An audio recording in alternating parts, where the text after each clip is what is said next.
What is up, my peeps? Joshua Smith here with another GSD Mode podcast interview every single week. I interview top entrepreneurs, top real estate professionals, and straight up top badasses out there dominating their space. These are people choosing to not live a life of mediocrity, but instead to go out there and create big, amazing, epic lives with themselves, or for themselves, for their families, as well as have a big impact on others. And today, guys, we got another rock star guest on the show. Before we hit the record button, I said to our guest, I'm like, man, you're just one of these guys that just, you go big with everything you do, right? Like everything he gets involved in, this dude just goes big.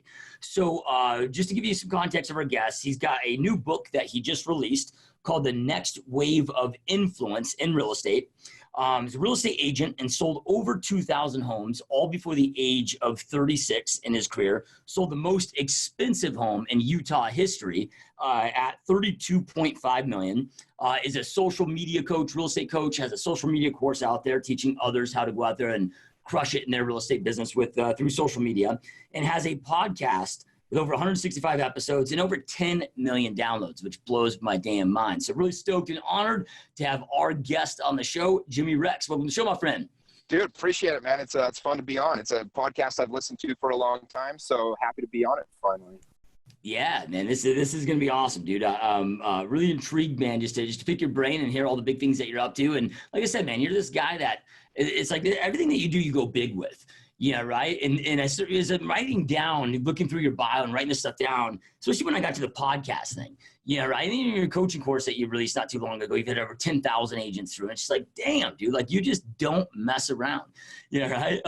Well, anything worth doing in life is worth overdoing, man. I say all the time, it's that speech that Jim Carrey gave, the graduation speech a couple of years ago. You probably fail at what you don't want to do, so you might as well go big at what you do. And, you know, if you fail, I'm not afraid of failing. I'm afraid of being bored. So I just have to go big on anything I do. Yep. Love it, man. And we'll get into that because I'm sure then you got to be very strategic of what you say yes to and what you say no to allow you to have the focus to go big with it. But before we get into all that, man, I'm really always intrigued in our guest journeys that led them down into this path in the first place. You know, I mean, how'd you get started in real estate and how did this journey begin in the first place? Yeah, it's funny. So I didn't really know if I wanted to go into real estate or not, but I graduated with my associate's degree from a junior college here in Utah. And I went over to a main university, and I didn't know, like at real universities, you have to apply and be accepted. I was pretty naive. And so I had like 6 months with nothing to do. And this is in 2005. So I decided I was go get my real estate license. My buddy had given me some CDs on like Robert Kiyosaki and Carlton Sheets on how to do real estate. And so I was like, oh, that'd be fun to learn. And I got in right in 2005 and everything was kind of crazy. And, you know, that first 6 months were a total struggle. And then I discovered some real estate coaching. I discovered Mike Ferry at that time, and I just dialed in everything that he did. And by the end of my first year, I mean, I was 23 years old. I'd sold 60 houses that first year and just kind of took off from there. So didn't bother to go back to school. Year two, I sold almost 100 homes. And I was just literally did every single thing they taught, which was from 7 to 8 a.m. I was on, you know, I was practicing my scripts and role playing. From 8 to 11, literally every single day, I was calling for sell by owners. And then I was on appointments and, you know, all afternoon working with my SOI. And I did that for about 4 or 5 years. And then, you know, with the market shifting and crashing, I burned out. In 2008, I listed 187 for sell by owners, sold like 15 of them. So it was just brutal. And I set up, you know, I said, you know, I need to do this a different way. I don't want to do it like this anymore. And so in 2010, Bill Pipes, who works with the Tom Ferry organization, he's like his right-hand guy now, but he's been my personal coach for about 7-8 years. And I met him, I was on a stage teaching how to do for sell by owners at one of Mike's events, a couple, you know, 1,000 agents watching, and Bill kind of took me under his wing. And we sat down in 2010. I'm like, dude, this isn't fun anymore. I'm not enjoying this. And so we came up with an idea. He said, look, let's build your life that you want and then figure out how to do real estate around it. So I said, well, I want to be going out. I want to hang out with all the coolest people in town. I want to be doing parties. I want to go on vacations with my friends. I want to be working with charities. I want to be working with, you know, working through social media, all these different things. And so we redesigned my whole system. We said, well, what we need then is we need to find the people that have money. And so I made a list of everyone in my community I wanted to get to know. And I said, all right. And now the whole plan was to go out and network and try to meet all these people. And it was crazy. The first list I made of 15 people I wanted to get to know that had money. Because back then, there was no point in trying to sell homes listing them because everyone was upside down, too much to sell them. And so I said, if I can find the right people that have money, I'll sell a lot of investment properties. And of those 15 people I originally wrote, I ended up selling them within a year and a half. I sold 14 of them a house. And we just really started focusing on investors at that time. And from there kind of built where I said, I'm just going to build my whole career around networking and doing these things. So every single month I do a big client event. Now I've been doing that for a decade, for 7-8 years. I do a ton of social media. I get about 40% of my leads through my social media. And I go on these huge vacations where I'll invite 40 to 70 people. And that's where I build my network and work with a bunch of charities and do some really cool stuff there. And yeah, this year, you know, my team is on pace to sell 285 homes. There's only 4 agents and then some admin, but we just love to freaking rock start it up, man. It's fun. It's a really fun way to do business. And honestly, I was just burned out calling for sale by owners. I had to do something different or I was going to leave the industry. And organically, this thing kind of became what it is today, I guess. Yeah, it's one of these things where, man, it's and look, when we all start off, we don't have the money or know-how, you know, right, to pull off some of these things. So it's, you know, door knocking, cold calling, whatever is a very inexpensive way to go out there and for sure start bringing revenue in. But then it gets to a point where it's like, all right, amateurs chase, professionals attract. And I'm not saying that you might not be an amateur on the phone. You might be brilliant on the phone. I'm talking about a business, right? Professional businesses attract people coming in, and you built a business. I mean, that was the main transition of you were trading time for money, you know, right? You were chasing, got burnout, and then you totally transitioned into a business now of attracting people and having business flow to you. Now, when it comes to that though, right? Like you make that list. So those, and I think that this is where all real estate agents probably want to get to. I don't think anybody enjoys door knocking 100 homes a year or 100 homes a day, you know, right? It fucking sucks, dude, right? So you make that list of like these are the 15 badasses in my area that I want to you know, connect with. Like then from there, I mean, what are the next steps, man? Like, you know, for those that are wanting to get into this and network, you know, because it's like these people are busy, man. They have money. It's not like that. You know, you just call them up and be like, hey, can I take you out to lunch and pick your brain? Yeah, no. Yeah, Yeah, right. So the mistake that most people make is that exact thing. They're like, I'll just call them up and see if I can take them to lunch. It's like, I don't want to go to a lunch with you. You're like, I don't have time to go to lunch with you if I'm this huge successful guy running a business.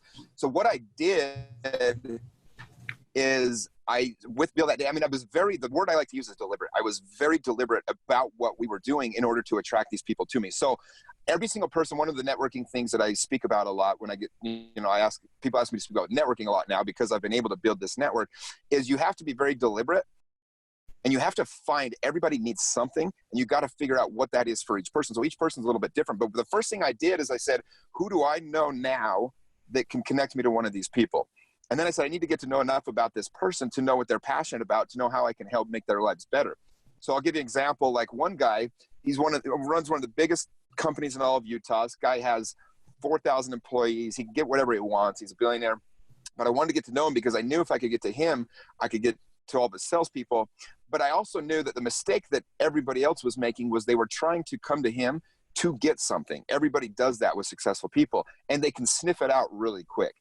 And so the one thing I'll say to people that want to build a network is it becomes a way of life. It's not just like a system or a secret or something like that. It becomes a way of life for you as you're doing this. But with this particular guy, I was like looking at him like, man, there's not a whole lot this guy needs. But he had a son that was playing high school football. And I had heard about a photographer that would go to these high school games or little league games, and you'd hire her to take photos of different kids so you can actually watch the game. So I hired her to go to his game. I got pictures of him and all of his teammates. And then I just emailed the guy all the photos. I said, hey, I happen to have a photographer at that game. She was taking photos for me. Got a bunch of your son and some of his teammates, thought you might like him. So here you go. And I emailed him to this guy, and he hits me back, calls me up. He's like, dude, that's the coolest gift everyone's ever given me. I don't have any good photos of my son playing football. What an awesome thing. Like, let's go to lunch. I want to get to know more about you. Like, that was a really cool thing of you to do. And next thing you know, me and him develop a relationship. He becomes a close friend. That's an example of doing something where I had to think outside the box, did it with no intent of like, I might get something else, I might not. And it didn't matter either way, but that was me being deliberate, trying to make a connection. And then with each person, it's a little bit different every time. Like another guy, he ran a big tech company in town, and he just got divorced, and he came to a charity event I was doing. And he said, hey, I've been told that you know a lot of people in town. I'd love to get to know you. And so I went to lunch with him, and we became pretty good buddies. And, I said, what do you need, dude? And he's like, well, I'm super busy. And, I'm a very public figure. I can't just start hitting up girls on Instagram to go on dates. And so I said, dude, I'll set up the right occasion. I'll get the people there. You come, enjoy it. I'll make some introductions. Next thing you know, this guy he's actually just like the funnest guy in the world, coolest guy ever. And he becomes one of our closest friends. Me and him became best friends. He put me on his board for his tech company even. Like, that's how close we got.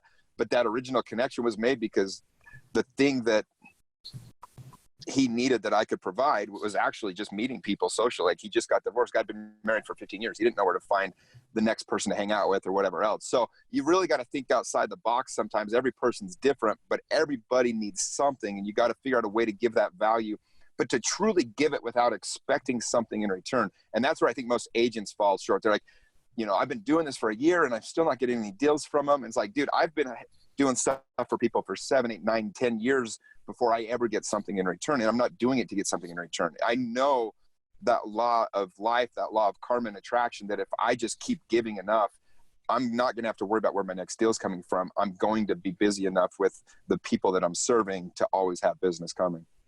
Yeah, I love it, man. And something that you said, talk about being very deliberate, or you could use the word intentional, right? It's just of coming from a place of serving, right? And trying to impact their lives. And what's crazy is, to the rest of the world, like, extremely successful people might look greedy because they make all this money and have the money. But, with the podcast and those that I've met, the most successful people I've met, not one of them does not lead from a massive place of contribution. The money just follows, right? And having that mindset becomes so huge. And then in today's day and world, dude, and correct me if I'm wrong with this, but it just seems like this approach is the time to be doing it, because it's easier than ever. It's like everybody's accessible somehow, right? Through social media, or maybe when you're emailing those photos to, you don't get him, you get their gatekeeper, but they're going to forward them to them.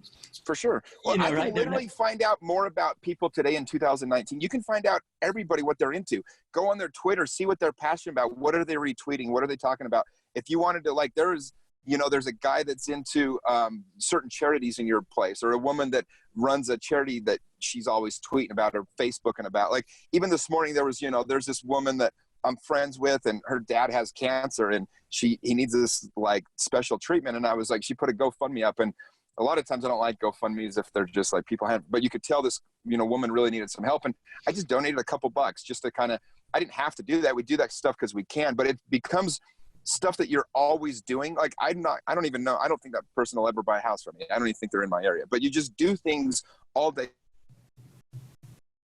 Find out what people's needs are easier than ever. Like, if I want to know everything about you, all I have to do is follow you for a little bit on social media, see what you're talking about, and then I can find ways to make your life better. Like, if I was trying to get in with you from day one, we didn't have any kind of connection, I'd say, all right, who do I know is the absolute best person I could get to have, he could have on his podcast to help him make his life a little bit better. And I would make that connection to you, and you'd be so grateful that all of a sudden me and you would have a good connection. That's super easy to do in 2019.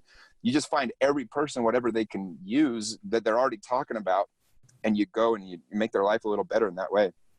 Now, when you're trying to offer value, because, like, I was just speaking in Dallas. I was at a keynote at this event, and there's this VIP event, and a dude came up to me, and he kept asking me, he's like, what can I do to help you? What can I do to help you? And I'm like, bro, I don't know who the fuck you are. I don't know what skill sets you have. Like, I don't know how you can help me. Yeah, right. So getting intentional with that too, of like, how important do you find it? Is it, instead of just coming at it with vagueness of that, to really be specific before you hit up? Because like, some of you have one chance. Dude, I hate it when people come to me and they're like, how can I help you? How can I help you? Because it's like, dude, I don't know. Like, I don't know your skill set. I don't know what the hell you're about. I don't know who you know. Like, I always say to them, I say, look, go listen to my podcast, go look at my stuff and figure out how you can help me. Like, I'm not going to tell you how to help me. Like, the stuff that I probably need help with today, know me and figure it out, and then just come with something. But it is actually almost annoying when people are like, hey, I want to take you to lunch. Or how can I help? How can I help? And it's like, I don't know, dude. And I don't know what your skill set are. I don't know what your time frame is. So I think it's very important that you come with something to people when you're networking. Like, it's not hard to figure out. Like I could need, and then the initiative, doors I've ever opened. The people tell me the same thing every time. They're like, dude, you're just the type of person I can give anything to, and I know it'll get done. You absolutely follow through every single time. And so I'll give you an example. There's a charity group I work with here in Utah called Operation Underground Railroad. And we go undercover and we help rescue kids that are being sex trafficked. And 5 years ago, the group was 6 months old. I heard about the guy speaking. I was there and I was like so touched by it. I'm like, I have to be a part of this. And I went up to him afterwards and I said, hey, I want to be a part of this. What do I need to do? And he's like, well, we have 300 people in line, Navy SEALs, police, whatever, you name it, that are wanting to go do this. And I said, yeah, but you just talked about you got to go because you're a real estate person and they needed that person undercover. So I want to do the same thing. And he goes, well, and he blew me off. He's like, well, there's this event on Saturday next week. It's $5,000 a table. I'm like, great, put me down. And then he's like, okay. So I got my badass friends, came with me. We did the table. And then at that event, he's like, let's do lunch. So we go to lunch. He gives me 4 or 5 other things to do. Immediately did all those things. And later on, I ended up becoming one of the top guys to go with him undercover. I've been on 11 ops now. We've been able to go with Tony Robbins and do all these rescues. It's been the best thing I've ever done. And it's opened more doors for networking than anything I've ever done. And he told me, that guy, he said, I literally at that point had dozens of people come to me and say they were in. And the second I gave him something, he goes, I purposely will give you a couple difficult things to do, because if you'll do those, I know you'll do the easy stuff that I actually need done later. He said, you just showed up. You did exactly what you said you'd do. You did it every time. He goes, and that's so important to somebody. This guy runs a $17 billion fund here in Utah. And he goes, for somebody as busy as me to know that I can count on somebody and give them something and not worry about it again. He goes, that's invaluable. And that was the reason that you got in the door originally. And now he's one of my closest friends. But those kind of connections, you just show up and you just refuse to, like, if you make someone's life better every single time they're with you, it's very hard not to want you to be around. Yeah. And then I'm guessing that there's a big percentage that you put all this time, energy, and effort to that equate to nothing. It's like a VC, a VC firm. I mean, they invest in 10 businesses, 9 fail, 1 works, but that 1 works so well, it made it worth those 9 failures.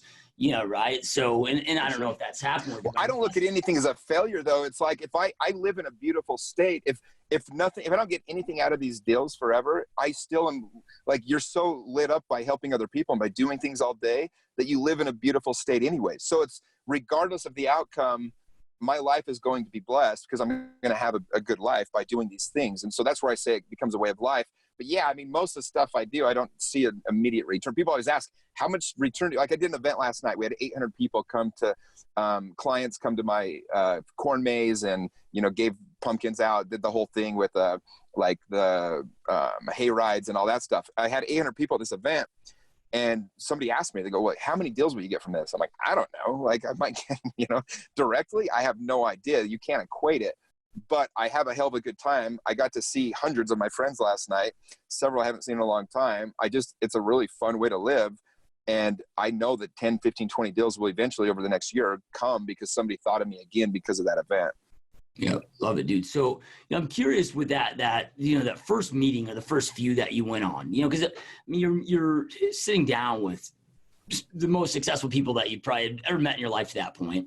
Yep. It's very intimidating, very scary, right? But then you also don't want to come, like, you don't want to flop that meeting and just ask for well, how can I help you? Well, buy real estate from me. Like, you don't want to, outstep. No, real estate cannot come up in that first meeting for sure. So I'll give you an example. So one of them, it was a buddy. This guy was kind of like a hard ass in our community, but he's just a cool dude. And I really liked what he was doing. And I knew he was really well connected. And I had a close friend that knew him. I said, dude, you got to get me lunch with Bo. And he's like, all right, I'll make it happen. So I sit down with this guy, this Bo guy, and he's one of my 15 guys on that list. And he as soon as I sit down, he goes, I don't know who you are, but you got 15 minutes because you're friends with Jerem. And I'm like, I just started laughing. I'm like, right on, man. And I made the whole meeting about him. I was like, what do you do with your guys? What do you do to, help them with this? What do you do with this? What kind of events do you guys throw? And we get about 15 minutes in. I'm like, look, man, I told you I'd honor 15 minutes. So if we got to end, I'll take off. He goes, no, you're good. Keep talking. And 2 hours later, we're sitting there. And at the end of it, he goes, so I don't get it, dude. What do you want? Like, why'd you want to go to lunch? I'm like, dude, I just wanted to come from contribution. If I can help make your life better, I was like, I don't need anything today. My life's good. My business is good. But here's some things that I can do for your guys. Here's some things I can do for some people in your life. And he's like, you just did this meeting the exact way I would do it if I was trying to get to know somebody else. I love you, man. I love it. He goes, well, do you work out? I'm like, yeah, I work out. He goes, I need a new workout partner. You want to start working out? I'm like, yeah, sounds good. So me and this dude for 6 months work out every day, become close friends with him. And I've probably sold, not even making this number up, over 200 homes through that one connection over the last 5 years. Yeah, that's insane, man. That's awesome, dude. So then, so you're doing all the networking that you're doing. You got your list, very intentional about it. When it comes to the charities, yeah, right. Is it kind of hand in hand with the same strategy, or with your involvement with the charities, is that a totally separate? Well, so I believe in the whole idea. I've listened to enough motivations, Jim Rohn and Zig Ziglar. They all talk about the same thing. You should be donating 10% of your income to charity no matter what, right? So I just subscribe to that. I buy into that. But I've figured if I can use this 10% or 20%, whatever I decide to donate, to help build my network as well, I'm going to find what I'm already passionate about, and then I can do this. So, for example, joining Operation Underground Railroad, I did a big event for them and I've helped raise almost $1 million over the last 3 years by this black tie gala that I do, and through some other connections I've made. I donate a bunch of money to another group. They own all the car dealerships in town, but they do really cool events. People to Snake River or the Green River and do, fly fishing together, and they do big barbecues, and they do all these other big events. And so I donate enough money to them to be invited. They basically say it's a $4,000 donation to come to our golf tournament. So I'll do it. But I've already put aside X amount of money that I'm going to donate no matter what. And then I strategically use that to causes I love and people I want to meet. So last year, my buddy, I called one of my past clients, a guy named Jason Van Camp. He's a former Green Beret. And I said, dude, we need to go on an adventure. He's so fun to travel with because the guy's just a badass, And he goes, dude, I actually have something coming up. If you want, I can see if I can get you on. He goes, I've partnered with Chris Long, NFL Man of the Year last year. We're going to climb Mount Kilimanjaro with this group called the Water Boys. He goes, if you're willing to make a big donation, I think I can get you in, dude. I'm like, let me know. So it's like 13 grand donation to this charity that provides water for kids in Africa. It's like, it's a great charity anyway. And next thing I know, there's 15 of us on this trip. We're in freaking Tanzania climbing Mount Kilimanjaro. I'm with Peloti Nada and, Chris Long and Nate Boyer and 8 NFL players, all these warriors. And we're making a huge difference in the world. And I got to go do that trip with those guys and make those connections through a charitable donation. So I was the only non-military, non-NFL guy in the whole group. There's one other guy. It was a guy named Doug Pitt. He's Brad Pitt's brother. It was hilarious. And me and him are the only two non-NFL guys or non-military guys. But I got that door open through my connection to Jay. And he was able to say, like, dude, trust me, you're going to want to meet this guy. He's a freaking stud. He's a good guy. And now I'm working with that group to fund a couple wells on our own, a couple $100,000 over the next few years. I want to fund all these different wells. So I was the right guy to get in, because I come from this place of contribution, but I made all those connections, and now I can connect my other friends with these other cool people, and it just kind of helps build that network. But I look for opportunities to use the money I'm already going to donate to make cool connections through networking, for sure. So it's a kind of a combination, it sounds like, because it's like, I was reading Ray Dalio Principles, right? And he's like, philanthropy is like, it's a full-time job. You got to be so intentional with it, right? To make sure that the money's not getting abused, that it's actually going to the right cause, because it's a limited resource. Even a guy like Ray Dalio, he's like, my billions can have a big impact or no impact. Yeah. So it was a good place to give your money. And then you mentioned, okay, am I passionate about it?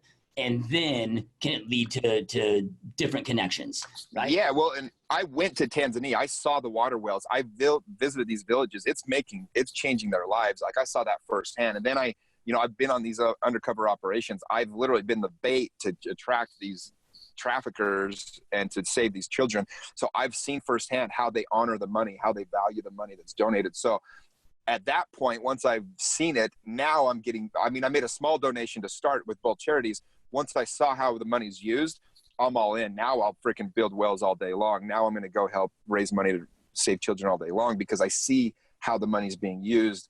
But yeah, it's very intentional for like just being part of, there's so many organizations that don't value the money that I really wanted to use ones that do, So what would you say to somebody that's listening to this right now that's like, yeah, Jimmy, that's easy for you to do because you have money.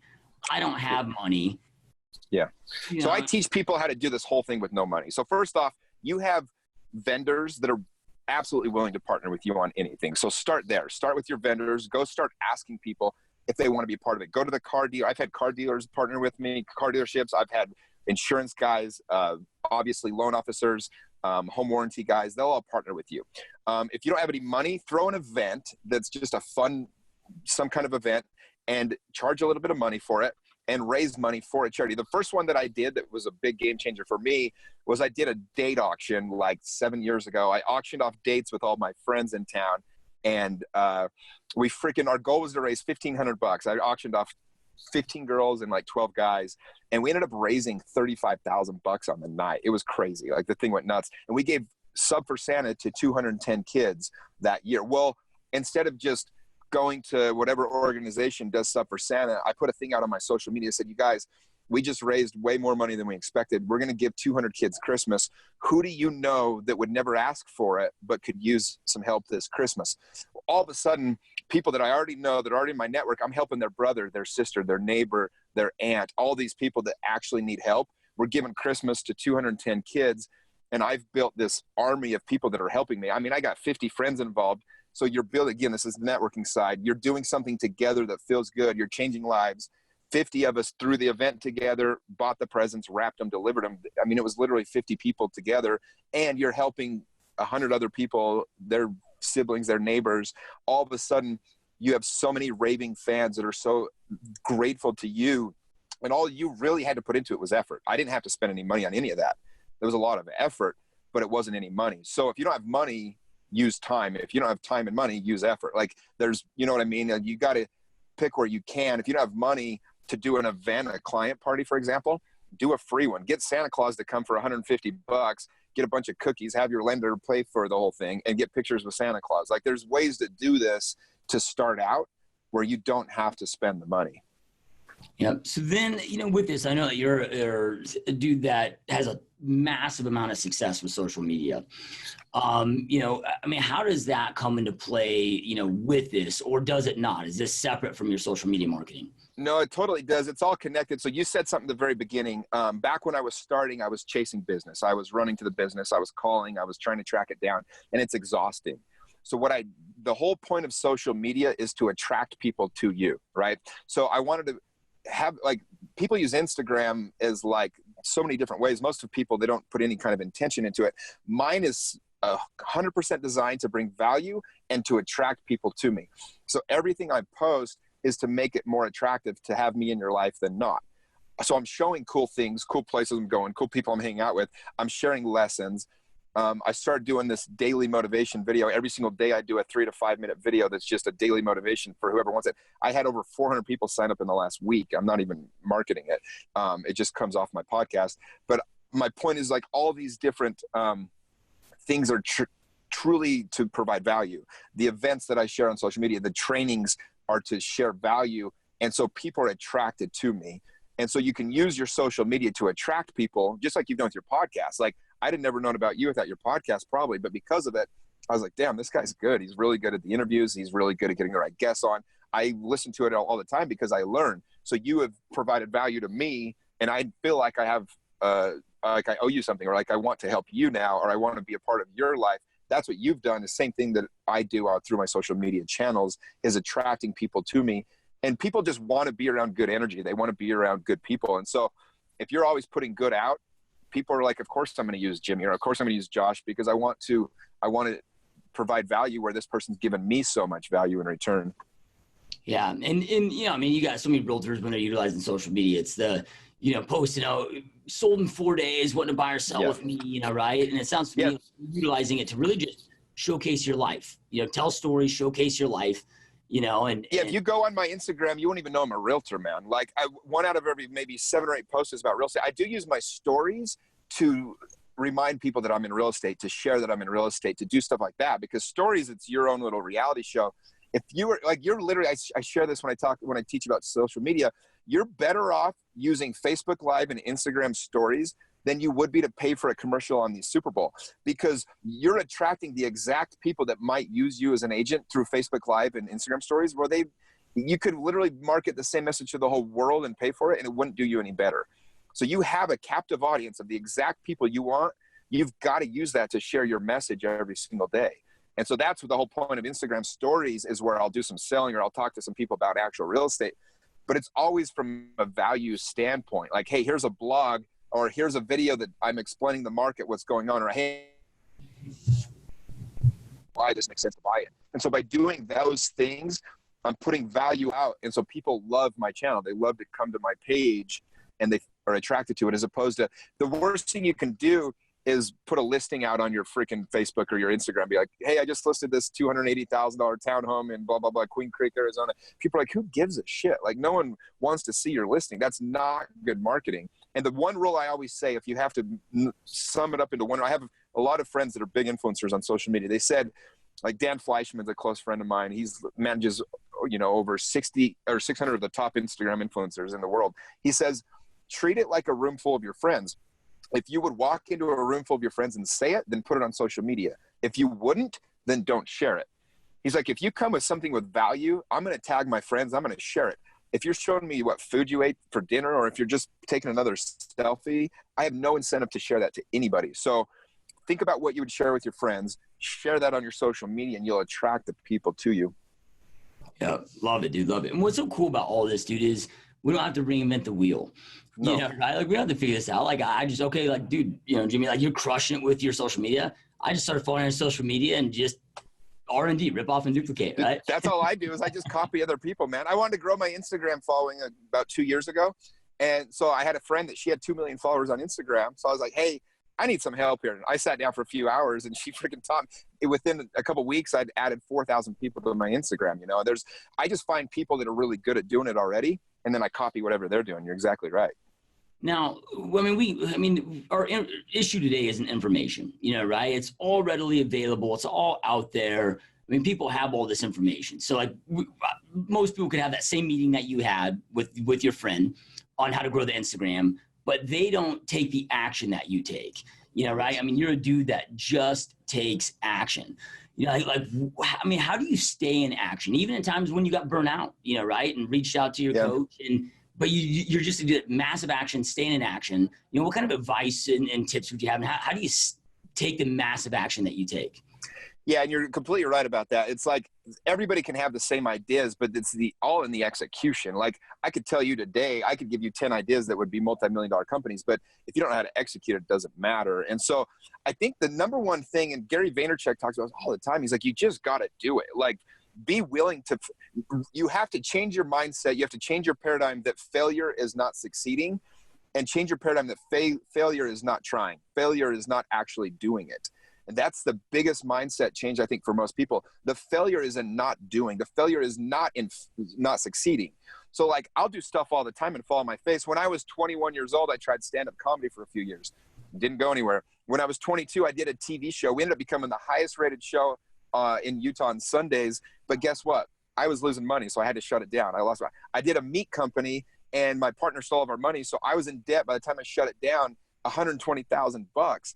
Those aren't failures. Those are freaking success stories. This was a kid out hustling, learning how to fall on his face and realizing, shit, I just did that. And all of a sudden, you have what you think is the worst thing in the world, and you realize I'm not any worse off than I was yesterday when I had the meat company. Now that I have the 120 grand debt, I just got a little bit different way I got to go about things.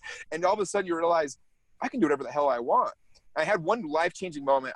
Growing up, I was a diehard Chris Farley fan. And me and my friends formed the Chris Farley fan club right after he died in 1997. And it was funny. Like, I was on the internet one day, probably 2003, and I'm just Googling just for the hell of it, Chris Farley, and his foundation comes up. He actually has we think we're the fan club. There's just nobody starts a fan club for a dead guy. So it was like pretty easy to be the fan club. And all of a sudden I realized that his brother, Tom, is the one running this foundation. So I reach out and we start talking. And next thing I know, I'm like, what the hell? Like, that was like, I'm talking with Chris Farley's brother. We do an event together. Chris Farley got his start in Hollywood, and Tom invited me and my buddies, the fan club, to go out and be a part of this big ceremony. So there's like 50 of us. It's like Chris Rock, Adam Sandler, David Spade, and our dumbasses, the fan club for Chris Farley at this event while Chris is getting his star. And I just realized, like, that just happened because we just started doing things. We just started trying to make something happen. So I'm just a believer, like, failure isn't not doing anything. I will just go do something. And if it doesn't work, we'll do it again. We'll do something else. But there's so much honor in trying. Like with my podcast, some of those first episodes, I was like, you got to be kidding me. I was terrible. But guess what? People still listened. And I had good enough guests that they were interesting. And all of a sudden they started growing and I started learning and I got better by doing it. And now I have, in the last month, I had Robin Sharma and John Asseroff both reached out to me to be on my podcast. It's two of my all-time favorite authors. That's 25 million books sold between those guys. It was crazy. And so that all happened because I just kept going. And fun to get Mitt Romney on my podcast. He's a big guy in Utah, obviously for my audience. And I literally jumped through 12 hoops and just refused to take no for an answer until eventually I was like, what do I need to do to get him on? And they gave me a list of stuff. And one of them was get like 8,000 signatures for his Senate run. And I had a buddy, one of those kids that's always like, what can I do for you? What can I do for you? And this dude throws parties. I'm like, all right, I finally got something you can do for me. I need 8,000 signatures for Mitt Romney. And he went out and got them all for me, dude. And it was like, I was able to connect those dots. Next thing I know, I'm, and just your credibility piece just more and more starts to go. But I just realized as I do things, there's the world, I truly believe the universe is conspiring in our favor, but the universe is really sneaky and it will give us exactly what we ask for. So you got to be real careful, man. Like if you ask for the wrong things or you don't ask, you don't get anything or you get the wrong thing. But if you truly try to do and always put out stuff, the universe will find a way to provide it for you. Yeah, love it, man. That's awesome, dude. So then, yeah, dude, and then, as you're talking about all this, it's just like that statement that we've all heard a million times, but your net worth equals your net work, right? Like you're living, eating, breathing, walking proof of that. It's like we both have a podcast. You've been doing yours 2 years. I've been doing mine 5, and you have over 3 times the downloads, right? But you're able to get those guests on to just really catapult and with that intention element of it, dude, it's massive, dude. Yeah. I knew if I could get enough influencers on early and have them share, that's how I would grow it. I just kind of researched how do you grow a podcast, and that's exactly what I did, And so, yeah, I had Charlie Jordan and Garrett G, a couple of people that have millions of followers on social media, and they shared it on their Instagram. Next thing you know, I watched my views triple in 2 episodes, and then all of a sudden from there, just boom. So yeah, it's in the doing, and people get caught up in the details. People want it to be perfect. You said, how do you just, keep it going? It's literally just doing it. Like I was so bad at for sale by owners when I started, Josh. I would call 75 to get 1 appointment. And by the time I quit calling them, I could get appointment 1 out of 12. And I'd have people all the time come and watch me call for sale by owners. I was the guy that would call them. And so I remember this one guy came in. It's a pretty good example of, so he had been a developer builder, had millions of dollars, lost it all in the downturn. And he wanted to get into real estate. And he was my buddy's dad. And so if my buddy calls me and he goes, hey, my dad wants to come learn from you what you're doing to still sell homes in this market. I said, have him come in. So this guy watches me call for sale by owners one morning. This is a 50-year-old guy. And watches me call, and I killed it. I think I set 3 appointments in like an hour and a half. I mean, I had one of my best days I'd ever had. I was on fire. This guy's watching, and he literally looks at me and he goes, Jimmy, if you're this good at this, I'm 25 at the time. He goes, if you're this good at this, just imagine how good I'm going to be at this. And I was like, no offense taken. I'm the best in the world at this, but okay. And so he went out the next day. I gave him a stack of for sale by owners. I said, let's come back in an hour and talk about it. And dude went out, called 10 people, came back that hour, and I looked at him in his eyes, and I saw a human that had hit his rock bottom. He goes, I can't believe people talk to you like this on the phone. And he thought he was so special. He just couldn't believe that somebody would talk down to him trying to call for sell by owners, like the grunt work. And he goes, I need to go get a drink. I'll be back. And I looked at my assistant. I go, he's never coming back. And he goes, yeah, he is. He's been here an hour. I go, he's never coming back. And the guy never came back. And my point of that was he wanted the reward so fast. He thought he earned it. He thought he deserved it. He thought he was owed something because of who he'd been. And he was not willing to do what I had done to get great at calling for sale by owners. And so that's kind of the point, is like, I'm actually terrible at having new agents come on my real estate team. I only hire agents now if they're already doing 20 deals or more a year, because they see what I'm doing now.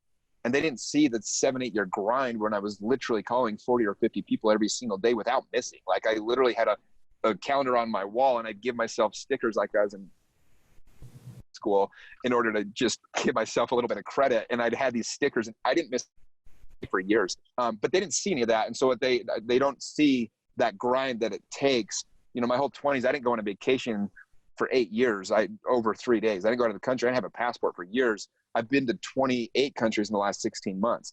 You can't do what I'm doing now because I changed it from what I was doing then. And that's that grind, that ability to just consistently over and over again fall in love with the daily monotonous routines. That is what creates success in the long term. And that's what you have to do for a podcast, for selling real estate, for calling for sub-owners, whatever it might be. Even for your social media, you have to be consistent every single day and keep at it. And it's that consistency where people fall short, because everything we do that gives us a short-term gain, like eating good food or having a wild party, whatever it might be, isn't probably good for us long-term. And everything that's good for us long-term kind of sucks in the short term. So unless you have goals big enough and a vision big enough and a why big enough, you're going to do the things that feel good in the short term, because your human brain is wired to think that that's what it should be doing. But you have to make the reward so big at the end and know that, and have your why big enough that that short-term pain is what you actually get turned on by and that you get fulfilled by. Yeah, I was just reading, I can't remember the coach's name, but I was just reading this article and it was one of the most elite strength and fitness coaches in the NFL, only sports teams. And he was asked look, you're coaching all these players with they all are talented, right? But what separates the superstars? And he's just those that can stick with boredom the longest. Right? And the guy that wrote the article is the craziest, never expected that response, but he's look, there's a point where, talent's just not enough. And, just what you said made me think of that. And then,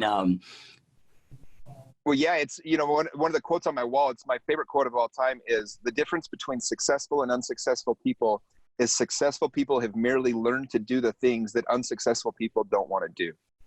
And to your point, I was roommates. One of my best friends is Kyle Van Noy. He's a middle linebacker for the Patriots. They're having the best defensive year of all time this year. And that dude, when he was my roommate, he was playing at BYU. And I remember people just think being a college athlete's this riot and this fun time and everything else. They just lost a game, I think, to Virginia. It was a bad loss. They should have won the game. And they were playing Texas next. And I was sitting there. Kyle was just in his room for hours and hours. And I said, "What are you doing, man?" He goes, "Bro," he goes, "I know every play they run out of every single formation now." I'm like, "What the hell?" I'm seriously? He goes, "Yeah, they only run 40 plays. Watch this." And he freaking knew even the punt coverages. And then they played Texas that next week. And while Kyle was still probably the most athletic on the team, but he was so damn good and so much better than everyone else, because he literally, everyone always said, he's always in the right spot at the right time. Well, no shit. The guy just knew he was so good at the boring parts. And I think he had 13 tackles, 2 sacks, a pick. The dude had the game of one of the best games he's ever had. And he knew every single play before they ran it, though. That's the whole point. And it's the Patriots, he's thrived in that system because they're so damn smart, Bill Belichick, at doing the stuff that no one else is willing to do, just that boring stuff. Tom Brady is probably the boringest quarterback of all time in reality, because they're just so good at doing those little things that give them that edge over everybody else. And it's the same in life. It's the same with anything. Yeah, love it, dude. So one of the challenges when you start achieving success and you become successful is you have so many opportunities thrown your way, and good opportunities, right? And when you're staying in action like you are, you got to say yes to the right things and no to the wrong things. And again, man, it can be a really good opportunity, but sometimes you got to say no to really good so you can say yes to great. What do you do to kind of filter through and kind of your own personal gatekeeper system so you can stay in action, executing on the right things? Yeah. So I heard an amazing quote a few years ago, because it's right. As you start getting successful, more and more of your time, people want your time. They want your attention. And one person said, every time you say no to something, you're saying no to one thing. If you say yes to something, you're saying no to a whole plethora of other things you could have been doing. So every time I say yes to something, what am I saying no to? Because I'm picking other things I can't do. So for me, the other day, I had this radio host from California wanted to have me on the air. And I'm like, that doesn't really help me in any way. I can't do that right now. I got to say no to that. That was a cool thing, right? My ego was oh, get on the radio. But it's just not going to help my career in any way. It's probably not going to give enough value to very many people. I doubt it's some big show, and I looked into it enough to know. So my point is I think it gets really important to not live other people's lives or expectations of what you need to do. People are going to always want your time, and they're going to expect you to show up the way they want you to show up in their life. And I always say, I have to be so crystal clear on what I'm doing and what I want that I don't care if I don't show up how other people expected me to. they want me to be this role in their life. And if I don't be that role, they might get upset, but it doesn't matter because I'm not trying to build their life. I don't need to be the role that they want me to play for them. A lot of people will steal your time and attention, and they want you to play a role for them that they think that you should be. But you need to be so crystal clear on what you are, where you're going, what your goals are, what your vision is, that if it doesn't fit into that, you have to be willing to say no. And that doesn't mean you don't give your time and attention to everybody. I give it to so many people, but it always has to fit into my thing. So if somebody asks me they want to go to lunch, for example, I'll usually give them one or two, just like that guy did with me with OUR, right? I'll give them a couple tough homework assignments, something that takes some time. And if they do it, then I know that, you know what, this person's at least not going to waste my time. But a lot of people just want to be affirmed in what they're already doing to feel like they're okay playing down or doing other things. And so I just don't give any attention or time to that. And I'm okay saying no. Like I get so many vendors in real estate, you deal with this. They all want your time and attention. And I've gotten very good at just saying no, thanks. No, I appreciate you asking me. I know that that means a lot to me that you would think of me, but I'm not interested. And I had a buddy the other day sends me a text and he's like, hey man, got this new company I'm starting. I want to talk to you about investing in it. I invest in a lot of private companies. And I said, well, send me the deck. Let me look at it. He's like, well, I haven't done the deck yet. I just want to get on a call with you first. I was like, not interested. Send me a deck. Thanks though. And so he sends me a long text instead of like what it is. And I just said, hey, I don't know anything about that. I'm really not interested. Thank you for thinking of me though. And he's tried to pitch me again. And I just replied again, just not interested. Thanks though. I'll go support you when you open it. I don't need to listen to him because he has a pitch that doesn't fit into what I'm doing. I know nothing about what he's doing. So I used to feel bad, like, oh, that guy's a friend. I need to go listen to his pitch. I'm not doing him any favors if I'm not going to invest in it. And I know I'm not going to invest in it. So what does it matter? So you just really kind of get your own vision, your own goals so crystal clear that it doesn't matter what other people want you to do for them or what role they want you to play for them. You get to be what you need to be for everybody else. Yeah. Would you say a fair statement to make would be like, it's very difficult to get on your calendar, but once you're on your calendar, like your chip's on that execution. Yeah. I mean, the last 2 weekends I flew to a different city. I flew to Denver, one city in Austin last weekend because a friend needed me. Literally just went there because a friend needed me. Like if we have that connection, we have that, I'll drop anything for you. But I'm not just going to open my calendar because you want me to. I'm not just going to give you my time because you think that for whatever reason you deserve it. If you create value in my life, if you have shown me that you come from a place of abundance and love and you're a true friend, all those things, I'll drop anything for you. I'll do whatever it needs. Like I'm the first guy you probably want to call, but I'm not going to give you my time, attention, and space just because you think you deserve it. Yeah. Love it, dude. So then, I'm interested of what led to the book, and I'm guessing it's, you built this insanely just awesome, amazing business and life, right? That's just unheard of in this real estate business. And I'm guessing everybody wants to know how to do it, right? Which maybe there's demand that led to the book, but if not, just what led to the book and talk to us about what's the book about? Yeah. So, you kind of nailed it there. So many people said, dude, I want your life, or I live vicariously through you, or I want to be an agent so I can live like you. And I was like, well, there's a system to all this. Like this was 15 years in the making, 12 years in the making at the time. And so I said, you know what? And I had a buddy and all these people kept saying, dude, you've got to teach other people how to do this. You got to teach other people how to do this. And so I said, you know what? I'll come out with a course. My buddy was selling a wholesaling real estate course and just killing it. I'm like, shit, I'll come out with a little course. So I did that. And then, but what happened was the course was missing a lot of the nuts and bolts. It was like, this is how you use social media and networking to like really build yourself.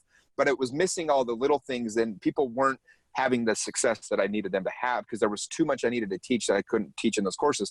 So I was like, well, my career took off. I learned all those things because Mike Ferry put me in a group called the Top Producers. And it was a group of real estate agents that were all selling 75 or more homes a year. At that time, there wasn't really teams. So it was just people crushing it. This is back in 2006, 2005, 6, 7. And we would meet in a different city every quarter. And everyone would share all their secrets because we were all coming from different markets. I remember one time I'm sitting next to Chris Heller and he opened up his entire system. This guy became the CEO of Keller Williams later. At the time he was selling $6 million a year in San Diego, or $6 million a month or something, just some crazy amount of money he was making. And this dude opened up his whole system and I ended up copying the whole thing. That's what I use today. But I was like, I want to give that back. I want to be able to teach agents those things. And so I said, maybe if I did the mastermind, and then I said, I don't have time to do all that, but what if I did a book? And I love Tim Ferriss, Tribe of Mentors. He had interviewed 100 people and got the same 7 questions and got all this valuable information. I have so many, I gave that book away to Christmas to 200 of my client friends. And I've had multiple of them tell me like something they learned or how much they learned reading it or some, nugget they got out of that book. And I'm like, well, I could do this for agents. And then I actually had the chance at the end of last year, New Year's Eve, one of my close friends was dating Tim Ferriss. They're still boyfriend and girlfriend right now. And I actually got to hang out on New Year's Eve with Tim Ferriss, and we went to brunch the next day, and I was telling him about my idea, and he's like, just do it with agents. He kind of showed me kind of a couple things that he did. I was like, sweet. And then the month later, I happened to be at a place where I got mentored by Dean Graziosi, and he spent 4 hours teaching me how to do a book where I don't have to do the interviews, how I could get it all done for me. And so I was like, wow. And so after meeting with Dean and Tim, I was like, I got to do this. So I put the book together, started working on it, paid some people to do some things for me. Next thing you know, I had the top, literally 100 of the top millennial realtors, as best as I could find the top 100. That's who it is. I got all this information from them and hired Scribe Media, the company that just done David Goggins' book, Can't Hurt Me. And they loved it, put the book together, and we hit Amazon bestseller. And it's 100 interviews of agents that are kicking ass. It's exactly like it's their morning routines. It's their investment strategies. It's what they do on a daily basis. It's their golden nuggets. It's what they do when times get tough. It's their marketing secrets, how they use social media. It's all in this book, information for anybody to pick up and read a couple interviews at a time and just learn a couple nuggets, maybe a nugget here and a nugget there that really helps them in their business. So it's just kind of my way of like contributing, giving value, creating what was created for me that helped me so much when I was younger. And I got sick of like not having anything to give these young agents that would come to me for help. And so I'm like, this is really cool. So now I'm really proud of the book. I was nervous it would suck, just being honest. Like anytime you do something, you're like, I hope this thing isn't shit. And I love it, man. Like I read it myself and I was like, gosh, like I'm really proud of it. It was a lot of really great information. So. Yeah, that's awesome, dude. So then can you say again, name of the book and then the best place to go snag a copy of it at? Yeah. So we created a funnel. You can get the book free plus shipping. It's a Jimmy Rex free book or Jimmy free book, one of those two. I think it's jimmyfreebook.com. If not, it's Jimmy Rex free book or Jimmy Rex. I should probably know this, but that's it. We're watching this. We'll have the link right below. So by the time we'll put the link in. So go to the link. It's free plus shipping. So it's a hardcover book. We actually lose money on each book, but obviously I'm trying to get the book out to as many people as possible. You just pay for the shipping, and it's a free hardcover book. And yeah, that's the best way to get it. You could also go on Amazon. It's like $20. You just type in Jimmy Rex in the Amazon bar, and you can buy it straight from Amazon. But if you want the hardcover copy, go to the link that's below this, and I'll get you that right link. And it just, immediately $7.99 shipping, and you got a hardcover book, copy of the book. Yeah, love it, dude. What people don't realize, like, to most that don't know those that have published books or haven't published themselves, they don't realize that there's no money in books, dude. Unless you're Stephen King, there's no money in books. Like you said, you're losing money on this. You have all this time and money invested into this. It's just you're going to contribute back to the industry, which is so epic. And we're in this industry with so much information, but so much is shitty information by those that have never done it. And I love, well, the thing I love about you, the reason why your podcast stood out and the reason that my coaching and your coaching to me is valid is because we're in the trenches doing it. We actually sell homes. Like so many of these coaches never even sold a home, man. I love Tom Ferry. I love Mike Ferry, these guys, but they never really did it. Like so many, all these guys that teach, they're just getting other people's information. Like do what I heard works. And I'm like, look, you might not like me. You might not like my system, but it works. This shit works. I'm doing it today. I literally did this freaking yesterday. Go to my Instagram, follow my ass. You don't have to hear me tell you how to do it. I just watch what I'm doing. Like go to my YouTube, you'll see what I'm doing. Sign up for my daily motivation. You'll see the damn videos. Copy all of it. Copy this whole freaking thing and do it for yourself. Because this isn't me saying, I think this might work.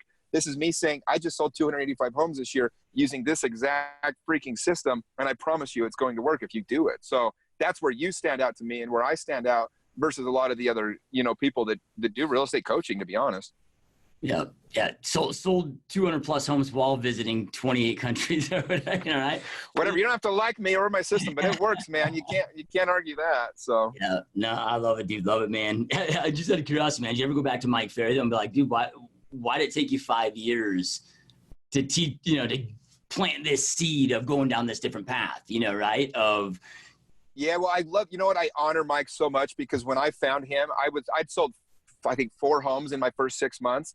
And my first 6 months with Mike, I sold like 55 homes. Like, his system works. It is a bitch to work, but it works. Like, if you want to learn how to sell homes, everybody should spend a year or 2 doing that, because it is just grinding it out, hardcore. Here's what you say. Here's how you say it, and go do it all day.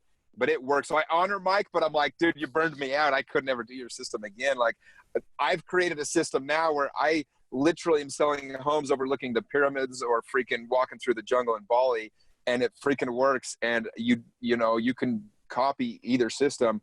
I think everybody would have value going to Mike or Tom or any of these other Brian Buffini coaches for a while and learning those systems. But ultimately, what do you want your life to look like? How do you want your life to look? And find the mentor that is actually doing what you want to do, not what they're saying. You can do this if you follow my system. Like, half the shit that those guys teach, they would never teach if they weren't making money selling it. They just need new ideas and new thoughts. I'm like, damn well your top agents aren't making money doing that, but they teach it because they need something to teach. Yeah, love it, dude. So then with your coaching, I mean, do you still have talk to us about your coaching platform? Because you talked about the social media, right? Which was, you mentioned that was missing a few nuggets that led to the book and some other things there. But, what all do you have when it comes to coaching platforms? Yeah, so I'm keeping it very simple. I don't want to be a one-on-one coach. I make more money selling real estate. Like, this too. Like, so what I'm doing is I'm taking all my best information and I'm doing mastermind. So I'm going to do, the first one's going to start January 7th. I'm doing a giant mastermind where I'm going to do 12 weeks. Each week will be 45 minutes with me and then a Q&A. I'm bringing on some of the top people in the country that are going to teach you a couple secrets to how to sell some homes too. The guy I work on my team that works with investors, he sold over 5,000 homes to investors. I'm going to bring him on and just show you, look, here's how you sell 20 investors next year. I'm going to bring on a guy that's made $6 million in the last year wholesaling real estate and say, look, here's one of the weeks will be how you basically sell wholesale real estate. And then the rest of it, though, I took 8 weeks, every part of my system, everything I do, exactly what I do. And I'm going to break it down 1 week at a time. And then I'm going to give a Q&A. So you have the opportunity to truly learn exactly what I'm doing. And that's the coaching that I'm doing. It's going to be through that mastermind. And then I do like doing experiential things. I think getting people out of their comfort zone is huge. So next year I'm going to start doing where I'm going to take 10 people at a time. We're going to go for a 2-day retreat and bungee jump off a helicopter. One of them, I'm going on Saturday to go swim with great white sharks with no cage. So depending upon how that goes, I might replicate that experience. I'm crazy. I'm an adrenaline junkie. So I'm mixing in these things though that get people, because people are so afraid to make change in their life. And I want people to face their fears at such a high level. Like swimming with a great white with no cage around you, that's facing your fear. Or bungee jumping off a helicopter, just shit that really makes the needle move. And I'm going to do these experiences with people and do some really cool masterminding with that as well. But, I don't know, man. Anything I do, I want it to matter. I want it to have value. So I keep it at my course, my mastermind is going to be $997. I'm keeping it at a price where anybody can sign up. You'll get so much damn value that, eventually I want people to talk about me like I talk about Mike Ferry, who changed my life, and some of these people that just were there in a time when I needed them to make that jump in life. And I look at all the lives I've been able to bless. Honestly, I probably never do any of that if I don't meet Mike Ferry and get his system when I first met him. So I just want to be able to do that for a bunch of other people. And it's pretty awesome. It's fun. It's addicting to watch people use your system and succeed, use social media correctly for the first time, or do these events and get all these business. It's really addicting to watch and see their success and know that you kind of had a part in that. Now, is there a place to go to that we can go to check out like when the next mastermind event may be and pre-register? Yeah, so if you go to Mr. Jimmy Rex, that's my website, mrjimmyrex.com. I'll get you a link that goes directly to the mastermind as well. But there's a coaching section on there, and I'll have that link up. To be honest, we haven't released the mastermind yet. We'll probably do that this week. But I'll get you that link in the next day or two, and then I'll put it on that website, mrjimmyrex.com, under the coaching tab for anybody that's listening to this. You can find it there. But I'll also I'll have the funnel. When you get the book, it sends you a link to the mastermind as well if you end up getting the $7.99 hardcover book. And then follow me on Instagram, because I'm going to be putting it as a swipe up several times over the next month to sign up for this mastermind. Yeah, love it, man. So then, out of curiosity, man, I mean, with everything that you've been through now and everything that you've done and all the, successes and learning moments that you've had, if you today, like Jimmy today, could go back and have a conversation with Jimmy in 2005 when you first entered your real estate career, and give yourself 2 pieces of advice that you feel would just have massively fast forwarded this trajectory to success journey that you're on, what would those 2 pieces of advice look like now today?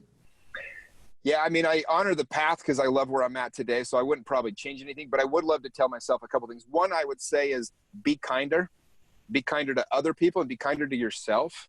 Like, you're on like a really good path. So many times I felt like I was failing in the path. Like, in the moment, I didn't realize how successful I was being. I just felt like a failure because I'm like, I've been at this for 5-6 years. I have no money. The market collapsed. I paid off that debt. And then all of a sudden I had houses I was upside down on. I didn't know if I was succeeding. I didn't know if I was doing good. And I would just be kinder to myself and to other people. Just say, you know what, dude, just keep going, man. You're doing exactly what you're supposed to do. And it's hard to see though. And so I would just want to give a little bit of perspective to that kid and just give him a hug and go, dude, just keep going. Just keep doing it. Like, you're on the path, but be nicer to yourself. Like, know that you're doing well. And otherwise I would have been much quicker using social media. That's the only other thing I'd say is I waited till it was slapping me in the face to go, oh, I should probably jump on this. And I mean, I love doing it. I'm really fun at it. It's really fun to do. I'm really good at it. But I didn't start really taking it serious about 2 years ago. If I had started taking it serious 6-7 years ago when Instagram first came out and Facebook became a weapon, I don't even know where my business would be. But that's the only other thing I'd say. But I would also say, you know what? Tony Robbins says this all the time. You were dealing with the information you had at the time. So you can't look back and be hard on yourself because you did make the best decisions you knew how in the time. I did a lot of stupid shit, man. But I was doing the best I knew how at the time. So I honor that. And I tell everybody else, don't wish that you'd started using social media earlier. Don't wish you got coaching from you earlier, or whatever it might be. Like, know that wherever you are today, you control today. So like, go get it, like go get after it. So I really don't, I'm not the kind of guy that lingers at all in the past. Like, once something's over, I'm done with it. I don't collect things from my past. I make a memory and then I'm on to the next one. I got buddies that still talk about a trip they went on 5 years ago. I'm like, shit, dude, I'm pissed off. I haven't been on a trip in the last 3.5 weeks. Like, let's go. I got things to do. It's like, I got another place to see, another place to visit. And I just don't ever want to linger in the past. Yeah. And what's so inspiring about that, though, is knowing that you only started being intentional with social media 2 years ago. Yeah. Right. I mean, it's so those that are watching, listening to this that maybe aren't intentional with it right now, like, you can turn this around, especially when we jump in and learn the things that you're doing, because you would have been able to do in a year probably the success that you've had now. Like, this stuff doesn't take long to turn around. One last thing from you, dude, just because we do have a lot of people that the majority are listening to this on the road. If somebody's listening on the road and they want to, because they're listening to this on the podcast, they're already in iTunes or whatever, if they want to subscribe to your podcast right now to be able to check it out, what's the name of your podcast? Yeah, it's called The Jimmy Rex Show. So super easy again, Jimmy Rex. All thing I do is link through that one website, MrJimmyRex.com. So my show on iTunes is The Jimmy Rex Show. The episode I dropped today was John Assaraf. Last week I dropped Haloti Ngata, the NFL, he'll be a Hall of Famer. Every episode is somebody that's living an exceptional life. That's the purpose of my podcast. I just interviewed Tucker Max-Hills, will be in like a week or two. He's one of only 4 authors to ever have 3 books on the New York Times bestseller at the same time. It's just amazing pearls, man. Every little episode I try to, the one today with John Assaraf, episode 170, the dude just talks about how to completely rewire your brain. It's just the value that people will get that I will never even know. I will never know people that will change their lives. That one episode, it's pretty awesome. Like, I just love doing it. So.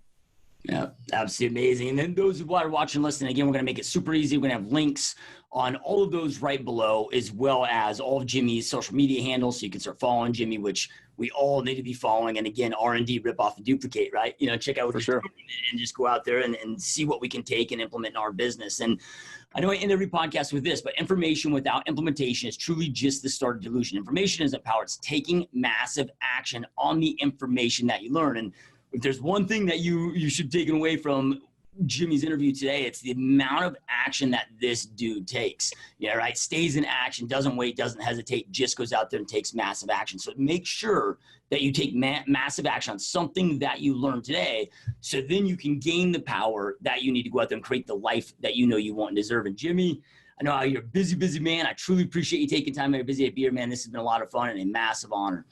Dude, I loved it, man. Thank you so much. Again, this is a podcast, one of my favorite ones. I listen to it every week. So it was a pleasure to be on, man. Yeah, it truly means a lot. All right, you guys, we will see you next time. Thank you for watching.